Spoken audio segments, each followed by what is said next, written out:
uso la palabra al senador Mario Delgado Carrillo para presentar su voto particular como lo dispone la fracción primera del artículo 199 del reglamento del Senado. Por favor, senador Delgado.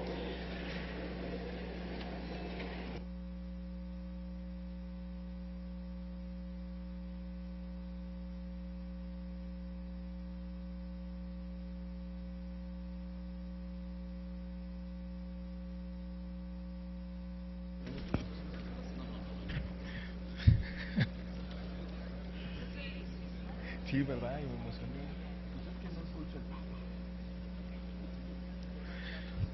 Buenas tardes, con su venia, señor presidente, compañeros, compañeras.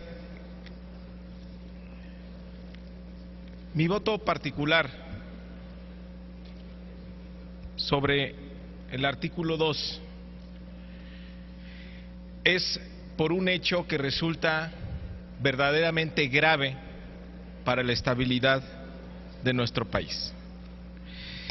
Lo que se va a aprobar el día de hoy, la ley de ingresos, finalmente es el resumen de todas las medidas fiscales que se están adoptando y el monto de endeudamiento que se le va a permitir al gobierno. Pero hay que decirlo que en su conjunto es un paquete para el desastre. Regresan a fórmulas del pasado que han provocado mucha pobreza y mucho dolor en las familias mexicanas. Más impuestos y más deuda para financiar un tren de gasto que a todas luces es insostenible. En el marco macroeconómico que se plantea, no hay credibilidad. Parece que es un planeta distinto. En la economía del planeta Peña, pensamos ingenuamente que vamos a engañar a los mercados. Crecimiento del 3.9%, ¿cómo lo vamos a conseguir? El año pasado, el gobierno pidió que le diéramos tiempo, que aprobáramos lo que envió tal como veníamos. Y hoy se confirma que tienen las mismas ideas de siempre. La democracia mexicana nos ha traído un cambio en el partido, en el poder, pero no ha cambiado en nada el modelo económico. Se sigue haciendo lo mismo y se siguen teniendo los mismos resultados. 2014. Se pide el mayor desbalance público desde 1989. Endeudarnos significa que le estamos quitando posibilidades y recursos a las siguientes generaciones. Todo para pagar los excesos y privilegios del aparato público. El gobierno es incapaz de asumir una austeridad republicana que deje de ofender a una población en creciente pobreza. Deuda pública para financiar gasto corriente. En esto se resume la Ley de Ingresos 2014. El balance primario, por cierto, va a entrar en su 6º año consecutivo, pero el balance primario se triplica para el 2014. Esa es la propuesta, es decir, que cada vez nos endeudamos más para pagar más deuda, deuda con deuda. Lo hacemos además en un contexto internacional muy incierto, con la clara amenaza de la Fed de reducir gradualmente su política de estímulo. Queremos dar certidumbre a los mercados con una regla de balance estructural muy defectuosa, en la que el gran factor de estabilidad, el Fondo Soberano, a la fecha no tiene un solo peso. En resumen, en este año, ¿cuál es la historia económica del 2013? La propuesta era déficit cero, entre el gobierno acumula abultados subejercicios, separa la economía, no hay proyectos de inversión, al pararse la economía caen los ingresos, y ahora en el artículo 2, que es el que estamos cuestionando, de la Ley de Ingresos de 2014, se está proponiendo que haya más deuda. Y ello violando, pasando por encima de la Ley de Presupuesto y Responsabilidad Hacendaria, que dice que ante una caída en los ingresos se tiene que recortar el gasto.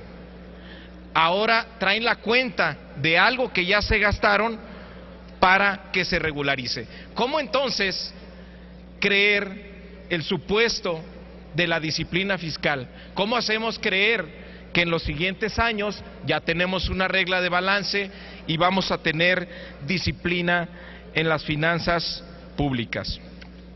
El artículo 2 pide modificar la ley de ingresos. La ley de ingresos tiene una vigencia anual y entra en vigor el 1 de enero de cada año. En el 2014, el 1 de enero, estaríamos regularizando una deuda, un mayor déficit público correspondiente al año anterior, a 2013. Nada más que tenemos un pequeño problema, compañeros y compañeras. El artículo 126 de la Constitución nos dice que está prohibido hacer pago alguno que no esté comprendido en el presupuesto o determinado por ley posterior. Y el artículo 134 de la Constitución nos dice que los bienes y recursos económicos del Estado no pueden ser manejados al libre albedrío de los funcionarios. De tal manera que es ilegal la forma en cómo se está procediendo en pedir un mayor déficit para el 2013 en el 2014. Eso es ilegal. ¿Por qué procede de esta manera el gobierno?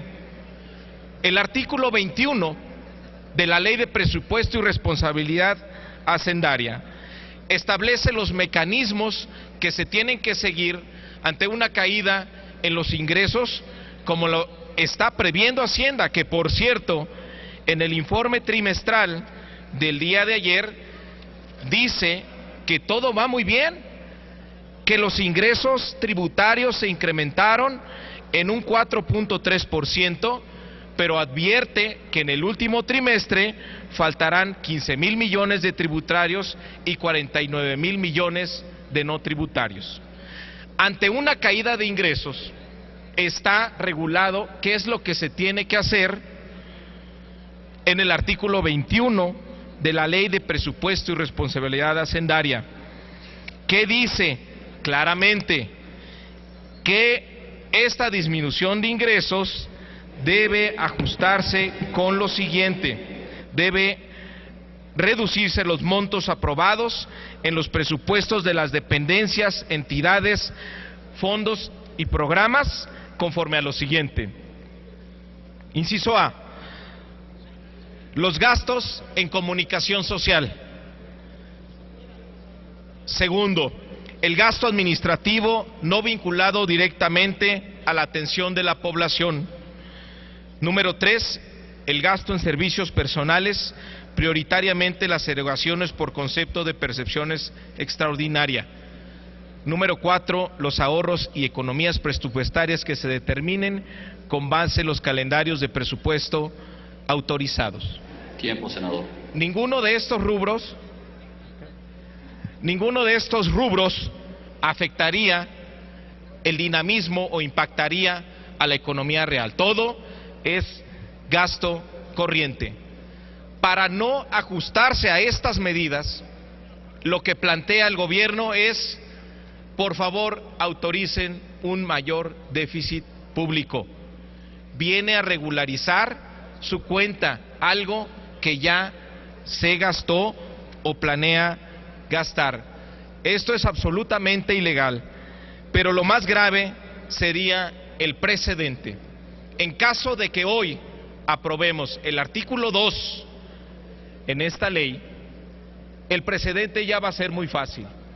En la ley de ingresos de cada año, simplemente mandaremos un artículo donde ajustaremos la cuenta que nos pasemos. Le pasamos la cuenta al Congreso a que la regularice. Pues ¿de qué disciplina estamos hablando? ¿De qué disciplina presupuestal? ¿Cómo podremos generar credibilidad en un manejo responsable de las finanzas. El cuadro en su conjunto es muy peligroso. Estamos asumiendo riesgos excesivos para nuestra economía. Hemos tenido experiencias muy dolorosas en este sentido. Les pido su voto para que el artículo 2 sea eliminado. ¿Qué tendría como consecuencia? Que el gobierno tendría que acatar el artículo 21 de la Ley de Presupuesto y Responsabilidad Hacendaria y ajustar su gasto corriente en comunicación social, en servicios personales y en gastos suntuarios, y no pedir más deuda para financiar esto. Ojalá votemos en contra del artículo 2. Es en favor de la credibilidad de la economía mexicana, es en favor de no seguir consumiendo o endeudando las futuras generaciones para financiar un tren de gasto claramente insostenible. La estrategia era otra, teníamos que haber replanteado el gasto y a partir de ahí proponer un menor endeudamiento. Estamos poniendo en riesgo a la economía de nuestro país. Lo advertimos y lo advertimos a tiempo. Ojalá este Congreso corrija la voracidad que tiene el gobierno y la irresponsabilidad en su planteamiento económico. Muchísimas gracias.